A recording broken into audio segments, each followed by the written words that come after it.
BNP chairperson ও সাবেক প্রধানমন্ত্রী বেগম খালেদা জিয়ার অসুস্থতায় উদ্বিগ্ন হয়ে কাউকে হাসপাতালের সামনে ভিড় না করার অনুরোধ জানিয়েছেন দলের মহাসচিব মির্জা ফখরুল ইসলাম আলমগীর। আজ রাজধানীর গুলশানে বিএনপি চেয়ারপারসনের কার্যালয়ে ৫৫তম বিজয় দিবস উপলক্ষে সংবাদ সম্মেলনের শুরুতে এই অনুরোধ জানান তিনি। মির্জা ফখরুল বলেন, বেগম খালেদা জিয়াকে বিদেশে নেওয়া প্রয়োজন, শারীরিক অবস্থার উন্নতি হলে এ বিষয়ে সিদ্ধান্ত নেওয়া হবে।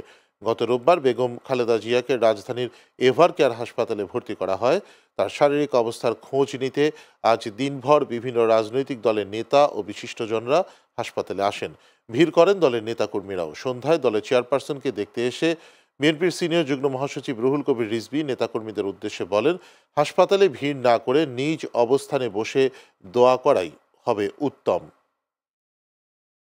দেশনেত্রীর চিকিৎসা এবং এই হাসপাতালে আরও অন্যান্য রোগী যারা আছেন তাদের চিকিৎসায় বিঘ্ন হচ্ছে। এই কারণে আবারও আপনাদের মাধ্যমে বলতে চাই, আমাদের দলের নেতাকর্মী এবং যারা শুভাকাঙ্ক্ষী রয়েছেন তাদেরকে অনুরোধ করব, আপনারা এই হাসপাতালের সামনে ভিড় না করে আপনাদের নিজ নিজ জায়গায়, মসজিদে, বাসায়, সেখানে আপনারা দোয়া করুন, আল্লাহর কাছে মোনাজাত করুন, শীঘ্রই দেশনেত্রীকে যেন আল্লাহ সুস্থ করে আমাদের কাছে ফিরিয়ে দেয়। আমিন। তাকে বিদেশে নেওয়া প্রয়োজন, এই কথা তারা বলছেন যে হয়তো প্রয়োজন হতে পারে, কিন্তু তার এখন যে শারীরিক অবস্থা, সে অবস্থায় তাকে বিদেশে নেওয়ার মতো কোনো শারীরিক অবস্থা নেই।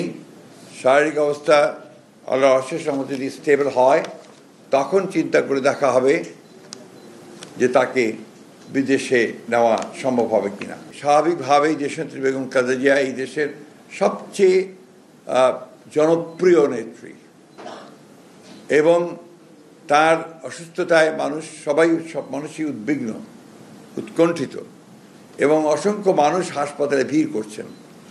এতে করে হাসপাতালের কর্তৃপক্ষ এবং চিকিৎসকরা অত্যন্ত বিব্রত বোধ করছেন।